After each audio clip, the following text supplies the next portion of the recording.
morning, everybody. Happy day 11 of the Advent calendar. And welcome to the news agenda with me, Fleet Street Fox. And today I'm joined by the Mirror's deputy online political editor, Lizzie Buchan. Morning, Lizzie. Morning. Every time I see those titles, I remind myself I really ought to pop into the office at some point. Now, this is the People's Pay-Per-View, so get into the comments, ask us your questions. Those of you listening later on podcast will just have to wait to see if you get any letters of no confidence in the post.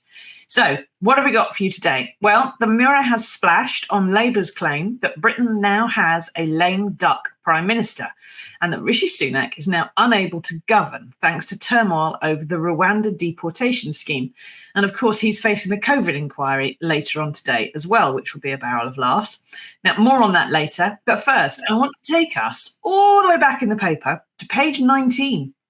With what I suspect may turn out to be, in the long run, the more important story of the day, which is predictions that, and get this, killer mosquitoes could be with us inside the next 20 years. WTF, Lizzie? What's going on? Why? Why now? Yeah, this is a cheery way to start the day, isn't it? Happy Monday, everyone. Yeah. So the UK Health Security Agency, which has done a sort of big report looking at kind of the worst case scenarios based on climate change over the next sort of few decades. And one of the more alarming findings is that obviously with rising temperatures that Britain might Britain's at risk basically of becoming home to mosquitoes that can carry dangerous diseases. I think that these ones are called tiger mosquitoes, and there's concern that they could spread dengue and the Zika virus, which was in the headlines a few years ago because I think there was an outbreak of Zika in Brazil, and it's a risk to pregnant women. So obviously this is quite alarming. They don't say a lot about malaria, which is obviously one of the biggest killers, like globally. But mosquitoes are really bad news, and the idea of this kind of being able to spread diseases of this kind in this country is obviously really concerning, which hence the fact that the UK HSA has been sort of looking into this and flagging this now. Yeah, I'm not sure what eats mosquitoes, but I do know that they're not eating enough of them. So what do you think, everybody? What do you think about, are you worried about the effects of climate change and what this means for various diseases and so on coming to this country? Now, this is the UK HSA, right? That's the successor of Public Health England that got scrapped and rebuilt after the pandemic. It's not your average band of internet wackos. These are epidemiologists and all the other people that we took quite seriously during the pandemic. And they've produced this report about climate change and the effects on British health. But there's nothing in there about whether we're all going to face, death by drowning, or perhaps we're going to have to take up smoking crack recreationally as a way of getting away from things. But we are going to start running the risk of these bugs with nasty infections in them. But I do wonder, though, a bit, Lizzie, about this. I mean, not having read the report, but some of the reasons that animals like mosquitoes carry these viruses and bacteria and nasty diseases in them is because those bugs breed in the water systems or the water courses of countries that are hotter and wetter than ours at the moment. If we get hotter and wetter, we may have the right climate and environment for these kind of bugs, but we do have better sanitation systems than, say, much poorer, more developing world countries do. So, I mean, are we going to really be at the same risk as they are, for example, in places like Niger, when, if our tap water isn't coloured green to start with, it's not going to be that bad, is it? One would have thought. Well, I think we have to remember as well that these are kind of worst case scenario predictions. So, this doesn't mean, obviously it is something that we should take seriously, but it doesn't mean that just because they're worried about this, that we're going to suddenly be totally overrun with mosquitoes, like you say. I think the aim of this kind of project is obviously to say, this is what could happen and we need to try and find a way to prepare for it. And like you said, the UK HSA was set up to replace Public Health England. And part of their work is kind of, monitoring threats, whether that's kind of viruses like future pandemics, that sort of thing, as well as, things that are slightly less alarmist.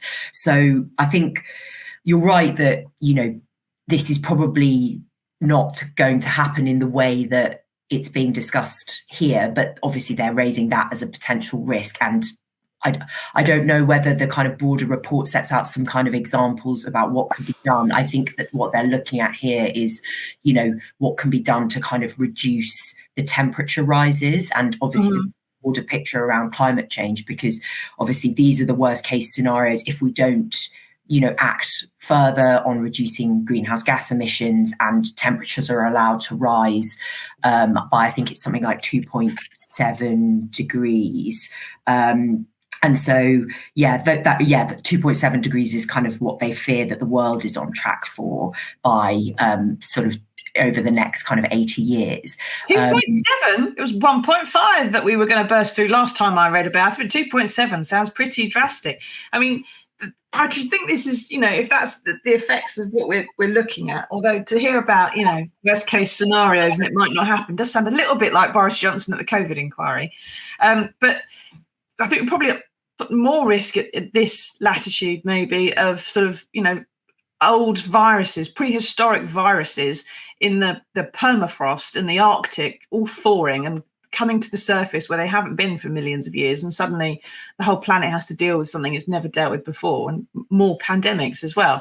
But what do you think, everybody? Are you concerned about diseases or bugs or nasties sort of migrating here as a result of climate change, or is this something you think we're going to be absolutely fine and we're going to be resilient enough to burst through it? Because I suppose the fact is that some of these bacteria and some of these viruses are so small, our water treatment system is going to have to be adapted perhaps in some way to deal with it. We obviously already treat our water for some viruses and things. I mean, our water course is already packed full of sewage, much like parts of the developing world at the moment. And we managed to treat that so it's healthy tap water. So one would have thought we could perhaps do exactly the same with something worse, but perhaps change the systems a bit. Is there any sort of sign, I suppose, in Westminster, Lizzie, that they're taking warnings like this seriously, and there is some kind of planning for the potential worst case scenarios? Because we saw this with COVID, didn't we? That there were warnings coming through, that the public health people were saying, you're going to face a pandemic at some point. You need to prepare for this. And then, of course, the PPE stockpiles all rotted, and they didn't do this and they didn't do that. And then we had a panic when the pandemic hit. Are we going to find ourselves, I suppose I'm asking, are we going to find ourselves in 20 years' time suddenly looking a tiger mosquito in the eye and go, oh, I remember that on page 19 of the Mirror in 2023, if only we'd paid some attention? Well, I think that's one of the big questions that is being addressed at the COVID inquiry at the moment, is that so much work was done at rapid pace in 2020 and 2021 to prepare, to try and meet the demands of the pandemic. And why wasn't that there beforehand? Why had pandemic preparedness only focused on flu? Like, why had nothing been done, or not enough? Why had not enough been done at that point? And I think there have been a lot of questions, particularly in the kind of public health sphere, about, are a lot of the things that were built during the pandemic being stood down because they're too expensive? Are organisations like the UKHSA being given enough resources to do this kind of thing now that attention has focused away from COVID, now that the immediate threat is over and the government is looking at a myriad of other things?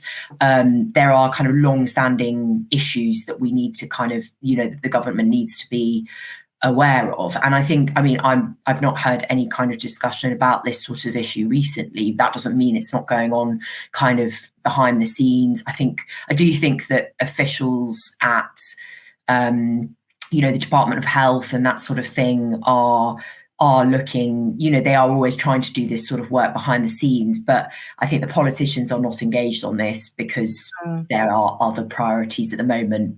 Whether that's right or not will be for others to decide. They deal with the immediate crisis, don't they? And they wait for the other crises to sort of form by themselves. And then, it's all very short term, some of it would appear.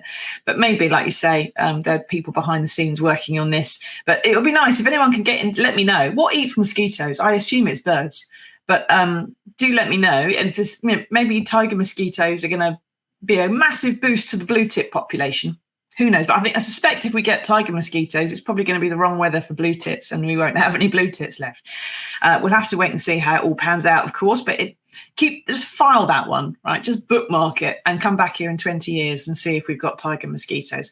Now, speaking of taking these threats seriously, let's turn to the main story of the day, right? And Keir Starmer, the Labour leader, has demanded a general election, not for the first time, probably about the 17th time, I think, claiming that Rishi Sunak is a lame duck prime minister. And as far as I can recall, that's an American term that usually refers to a president that can't govern because the Senate and Congress aren't on his side, if you see what I mean. But Lizzie, is this fair? He's not a lame duck yet, really, is he? Because he needs to get the Rwanda emergency legislation through the Commons tomorrow. And until that vote, and possibly even after it, and he might be troubled and have his problems, but he's not had a collapse in his authority or his majority yet. It's a bit, has Starmer kind of jumped the gun a bit? I don't know. I think last week was definitely, the worst week of Rishi's premiership so far. Like this is his first like serious challenge, and it does feel it all feels quite familiar. I don't know, sort of seasoned Westminster watchers, this sort of, we've been through the ringer with this, with Theresa May, with Boris Johnson, with Liz Truss, this, all not that long ago. Particularly, this reminds me a bit of Theresa May, of when she was trying to get the Brexit deal through, her Brexit plans through Parliament, and kept not getting the numbers. I think the next couple of days we're following this very much this pattern of, there's whispers of letters to the 1922 committee of backbench MPs who can decide whether to remove a Conservative leader. There's loads of different groups talking about rebelling. I think he's going to struggle to get that legislation through Parliament tomorrow. He needs Rishi, if there's 29 is the magic number, so if 29 Conservatives rebel, he won't get it through the Commons. And they're facing a sort of race against time anyway, because they've been promising to stop the boats for a really long time and they're not getting anywhere with it. So, and that's before it even gets to the House of Lords, where it's going to be a total nightmare. I do think that you can always tell when a prime minister's in a bit of trouble, because then you start to see stories about Boris Johnson coming back, because that's what mad MPs want. It's always a sign of impending doom. Yeah. Anytime there's a story in the Mail on Sunday or something saying Boris Johnson might come back packed with Nigel Farage, that's a time when, I don't think that's going to happen, but that's a time when MPs are starting to get really annoyed that they start saying. They also start talking about weird stuff. Now, Mike said government is solely focused on Rwanda at present. They seem to have no other policies, and all for a doomed attempt to hang on to a few seats. It's something that appeases some of their base and a lot of their backbenchers, but it doesn't really fly quite in the country. Most people in the country, the surveys show, have a problem with the boat crossings only because of the traffickers. They have a problem with the traffickers, but they do think that anyone who's gotten a genuine asylum claim, as most of the people on those boats do, should be given a warm welcome. Jim says, a prime minister who nobody voted for and who nobody wants. We could, of course, find ourselves back in exactly that situation in a very short space of time. Now, one of the things that was said over the weekend in that piece that you were mentioning, Lizzie, Rachel says, is a lame duck with the side of zombie government. What a terrible meal. It doesn't sound like the kind of restaurant I want to go to. One of the things you were talking about there was about this speculation over the weekend that Boris might come back, tacked on to Nigel Farage. And Nigel has been asked whether he would stand as a Conservative or join the party at all, because of course he's with Reform at the moment. And he said, well, not at this moment in time. So it doesn't mean no. But the comment that substantiated that suggestion as a political strategy was quoting someone anonymous from within Reform, the party, saying, well, when Nigel comes out of the jungle, he'll have all this amazing airtime. He'll be all over the airwaves, and Reform at the moment is polling at about 5-6%. And they're saying after that, we will be in the high teens. And then the Conservatives will be at about 20, and they'll have to just unite with us. Now, there's an awful lot of ifs there, and none of that is true. Nigel's come out third from the jungle. He's given a couple of interviews, but then, like every I'm a Celebrity winner, that dies and stops quite quickly. And he's not even a winner, he's third. And Reform has to double its polling and be on a par with the Conservatives before the Tories would ever possibly do a deal with them. And they're nowhere going to get that, are they, Lizzie? That's just not going to... I mean, it's cloud cuckoo land stuff that Boris and Nigel are somehow going to unite. Yeah, I think it's nonsense. I do think that you should never underestimate either of them. I think Boris Johnson and Nigel Farage both still clearly have roles to play here. I think the likelihood of them uniting is very unlikely. I think Nigel Farage, I don't think he's suddenly going to become like a cover star and that Reform's polling is going to go through the roof. But I do think the Conservatives are worried about Reform, particularly because Rishi Sunak has made stopping the boats and curbing immigration basically his key policy. He's bet the house on that. And they're not really getting anywhere with that. And obviously in some parts of the country, that's a key electoral issue. Some parts it's not, but I think that you're going to see, you'll see a mirror of slightly what happened in 2019, where Reform sort of act as an outrider or sort of are on the flank of the Conservatives, and they push them. So, they push them further right, they push them so that they don't join forces, but they kind of keep the pressure on and keep the Tories focused on a specific group of voters who could switch between Reform and Conservatives. So I think they'll keep doing that,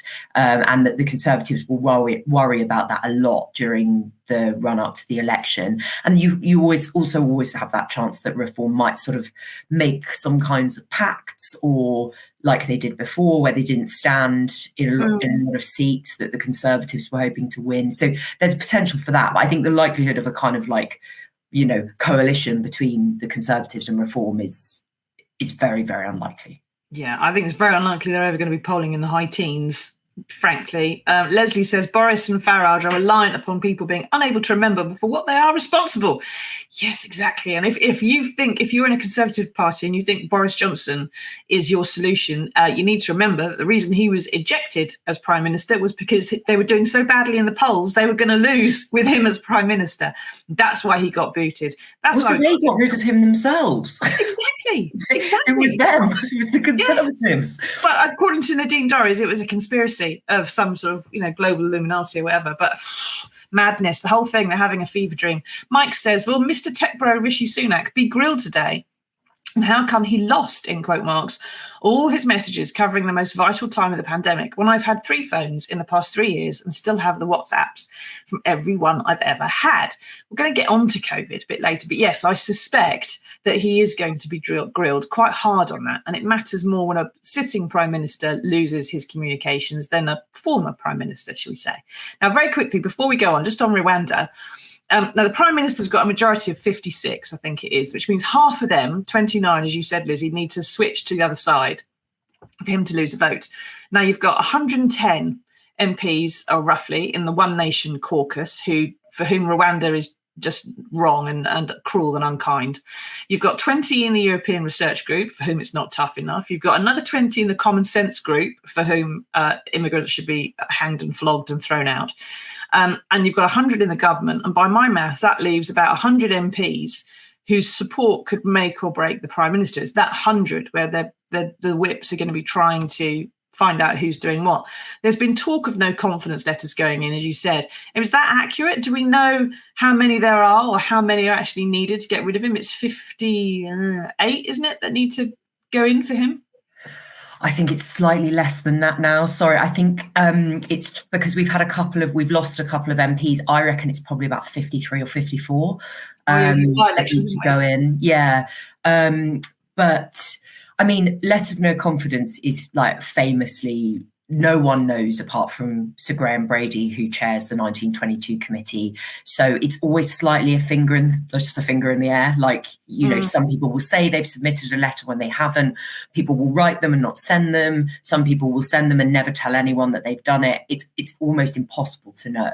So you get these kind of estimations that were put around, sometimes by well-connected Conservatives who do have a sense of the idea of unhappiness, so we've heard that, there might be sort of a dozen or something like that. But then also on the other hand, you can have someone just wandering around saying, yeah, loads have gone in just to wind up number 10 to make them worried. So I don't know at this stage. I think there will always be some people who will want to change the leader. I think a lot of MPs are, even if they hate the legislation, do see that a fourth Prime Minister in in whatever it is, 7 years, is insane, and that they can't, that this is the worst thing that they can do ahead of an election. But also a lot of them MPs are standing down as well. So, some of them are throwing in the towel, some of them don't care. So, I think talk of leadership is always, it's kind of the only lever the Conservatives have. So, if they don't like something, they just say, we're going to get rid of the leader, because that's what has the last sort of 7-8 years have just been chaos. That's the muscle memory, isn't it? That's what we do when things don't go well. We kick one out and start again. And that's obviously all worked well. It's like a football team sacks its manager because they've got no other lever to pull if things aren't going well, So I think we're not, like, back to your earlier question, I don't think Rishi's in danger, like in serious danger yet, but this is definitely not a road that he wants to keep going down. Like, there's potential that the next 10 days could really change the course of his premiership. So, no pressure. No, there's obviously some sharks in the water, let's put it that way. So Rwanda isn't going to work, we know that, and that's dividing his party. But today he's got even more problems because he's facing the COVID inquiry team as well. And there are questions, as Mike said there, about his missing WhatsApps, which seem to cover exactly the same period as Boris Johnson's missing WhatsApps. How astonishing. He's going to be asked about how he encouraged people to eat out to help out the virus. Of course, the scientists said they weren't consulted on that and it just caused more infections. And why he didn't raise sick pay to help people stay at home, or why he didn't give isolation payments to actually stop the virus spreading as well. Some other nations did that and it did have an impact. Is there any way, Lizzie, really, that he can come out of today, out of all those questions, actually looking good? And I mean, I would have thought the only strategy that he could use to come out of that is just to blame everything on Boris and tip it on him and say, well, I tried my best, but I was dealing with an idiot. I think he'll try to just say that he wasn't involved in loads of decisions, which is only half true, because obviously the Chancellor doesn't make decisions on kind of healthcare policy, but he was in what they called the Quad, which was the kind of 4 top ministers making decisions, which was Health Secretary Matt Hancock, Rishi Sunak as the Chancellor, Boris, and I think the Chancellor of the Duchy of Lancaster. So it was, he was in all these big meetings. I think he'll try not to have a go at Boris too much, because I think they've sort of agreed, some sort of, I don't know if it's been explicitly agreed by both of them, but Boris was fairly uncritical of Rishi during his evidence, and I think Rishi's not likely to want to start some sort of fight there again. Because Boris is just going to write columns in newspapers about him, isn't he? For the end of time. Boris also still does have really loyal allies in the Conservative Party. He's got some fanatical fans like Nadine Dorries, and he's been around a long time. So there are people, he does have forces that can act for him if he needed it. So I think Rishi's going to be reluctant to stir that up anymore. But I think he'll try and be very meticulous and very calm. What will be interesting to see is whether we've seen quite a lot recently of this sort of tetchy Rishi, of when he doesn't like the questions and he gets a bit snippy, which goes down absolutely terribly with voters. It looks awful. So it'll be interesting to see whether he can hold it together or whether he starts getting a bit grumpy at the inquiry as well, because the inquiry lawyers are very persistent. Yes, exactly. And if you've got a KC saying, what happened to the WhatsApps? Please take me through that again and again and again. And really, then it does get a little bit nerve-wracking after a while. Although, of course, Rishi will have had an awful lot of prep for it. Probably not as much as Boris, because he's actually got a country to run at the same time as preparing. But so he's got some public humiliation coming really in the next few days. What do you think, everybody? Do you think Rishi is going to survive the COVID inquiry? Do you think what he's going to say there is going to matter? I mean, did you lose someone to COVID and you're really interested in what he's got to say about, say, eat out to help out, and feel sorry for the poor guy? He was dealing with Boris after all. Balvinder says Rishi's gone. It's just a matter of time.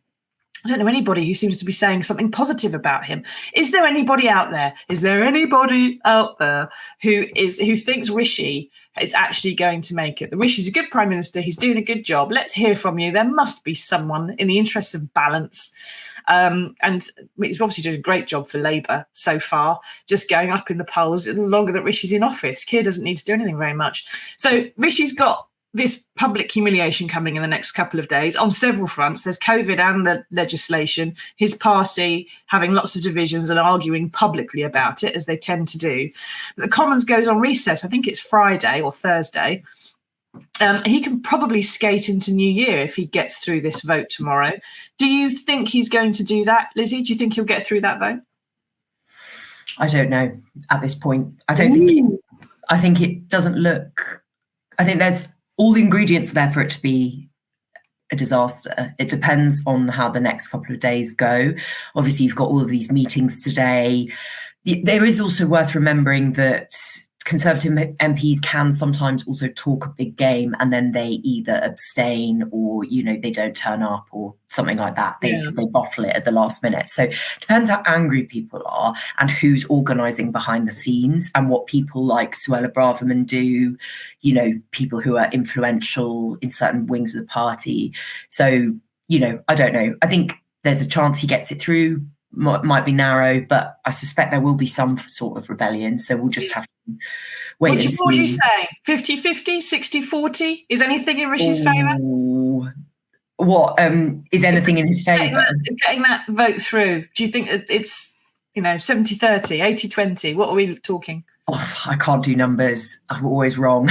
But I do think that there are people who look at it and just be like, this is the best we can do, because sensible heads will look at it and say, the right wingers want to go further, but that's in breach of the law. We can't do that. That's mad. Like Rwanda have already said publicly that they were like, we won't agree to something that's in breach of international law. So the PM made the point the other day that, we can't have there's no point in having a treaty with somewhere if they don't want to, they're going to drop out the treaty because they think our laws are mad. So, we wouldn't be able to send everyone to Rwanda anyway. Yeah. Those 100 MPs whose opinions aren't unknown, by definition, are the ones who kind of aren't in one of the groups. So they're probably a bit more moderate, and that's probably where it's going to land.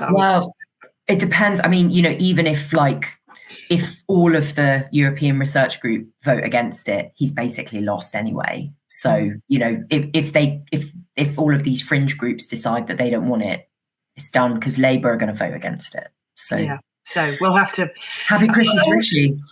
Yes, exactly. Well, we will be carrying Rishi Sunak's appearance at the COVID inquiry on these channels later on. So tune in for that. And I'm sure there'll be plenty of stuff about the actual vote when it happens tomorrow. So tune back for that as well. Very quickly, before we go on to the good news, Lizzie, you mentioned they'd talk about the possibility of replacing Sunak. And that's obviously something that the Conservative Party has in its armoury. It doesn't have to go to the country. Constitutionally, it is entirely capable of just sending in letters of no confidence to Graham Brady, getting rid of Sunak and just deciding amongst themselves who the next Prime Minister should be. The problem is with that, as you've pointed out, would the country wear it? Like the third imposed Prime Minister on us since the last one, which Boris we voted for last. We've had Liz and Rishi, and then you're really going to have a fourth one that no one's voted for, would look very bad. That person is going to have less than a year, probably, until the next election to bed in and try to convince people. There doesn't seem to be a front runner who would have enough popularity across all parts of the party to actually unite them to get that. And so then you have the possibility that Rishi, once he knows he's going to get booted like that, and there's no one to take over, and it's all going to be a bit disastrous, might he just throw to a general election and say, sod you all, you've thrown me out, that's it? Because it would be in the country's best interest for a general election, but the Conservative parties perhaps as well, because if they tried to impose a fourth one on us, it's really going to kill them, isn't it? Like for a generation. I think that another leadership contest would be I just don't think that they could justify that. I don't know how they've been able to justify where we are now, to be honest, but you couldn't justify a third unelected leader. And in such a short space of time. I think already the public are quite, we've had quite a lot of out of cycle elections since 2015, because obviously 2017 and 2019 were early. But we're now very much entering into the stage where, next year is election year. It could go as late as January 2025. There's no way you could justify not calling an election if you had a new leader, because it's election year anyway. Like, you couldn't justify that. And I think, I don't know, I mean, I think he won't want, the Conservative Party some people in the Conservative Party might think, the only way to win an election is to bring back Boris or whatever, get somebody new in. But I think the more sensible ones will be like, we just have to get on with what we've got, we can't do that. It's not going to help. And actually, there are still people who look, whilst we have been very critical of Rishi in this, there are still people that look on him with gratitude for the furlough scheme. That made a huge difference to people's lives, and that still does register with people. Yeah, there's a lot of fraudulent criminals who are very grateful for the furlough scheme. Also true. He's out to help out. There's probably some Conservative peers as well who are quite grateful to Rishi. But of course, Boris can't come back till he's got a seat. He hasn't got a constituency, has he? How are you going to have, in the space of a year, Boris Johnson back is beyond me, because you've got to have another by-election, and then Boris has to win it. Yeah. No, it's mad. And also, if you were going to have another leadership contest, I mean, we've had so many that there now aren't really any other options. Like 2-3 years ago, you'd have had people like Jeremy Hunt, like Sajid Javid, Matt Hancock, like people who'd run before. Now all of these people have had like 2 or 3 goes and not got it, decided they're going to quit Parliament and they're off. There's not that many people who haven't already had a go, because there's been so many. And so it doesn't leave you with many options, which is why you sort of ended up in this really weird scenario the other day where Robert Jenrick has suddenly become, who has always been a kind of, an ally of Rishi and can be quite influential in the party, but very much not like a frontline player. And now suddenly resigned from government, headline news, is now a really important political figure, which I wouldn't have had on my bingo card even a couple of months ago.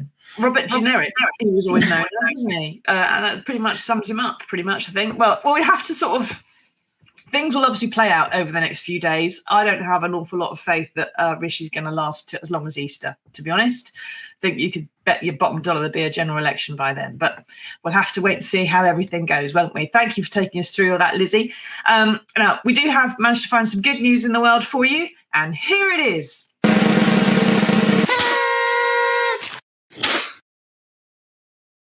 Now, in particular, this is good news for everybody who goes to the bar and says, I'd like a Roman Kirk, and fancies elves, because award-winning Hollywood star Timothée Chalamet has announced that Hull has the sexiest accent.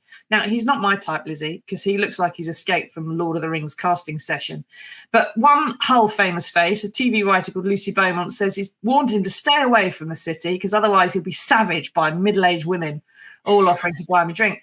Is this proof, do you think, either that there's no accounting for taste, or that there's someone out there for everybody, maybe even an elfin Hollywood superstar if you're lucky enough to come from the right part of Yorkshire? Yeah. Sorry. I've seen this appearing all over my sort of TikTok and Twitter over the last few days. So I wondered when this would come up. I mean, I think great that, finally getting some justice for Hull. And like you say, there is a choice for everyone. I'm surprised he's heard of Hull, to be honest, but I'm not sure. I don't think he's ever been. Yeah. And I'm not sure what specific as well as a choice. He's not just said, oh, I really like a northern accent or something like that, which is what like sometimes Americans do say. He's clearly done his homework. Yeah, Roman Kirk.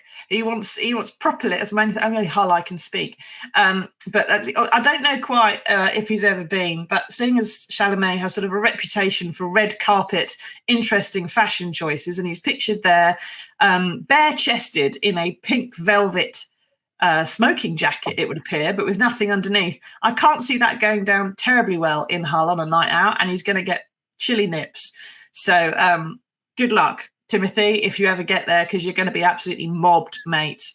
and you probably won't come out alive. But good luck with it anyway. And if anybody from Hull out there who fancies a bit of Chalamet, you know to which agent to write to, don't you?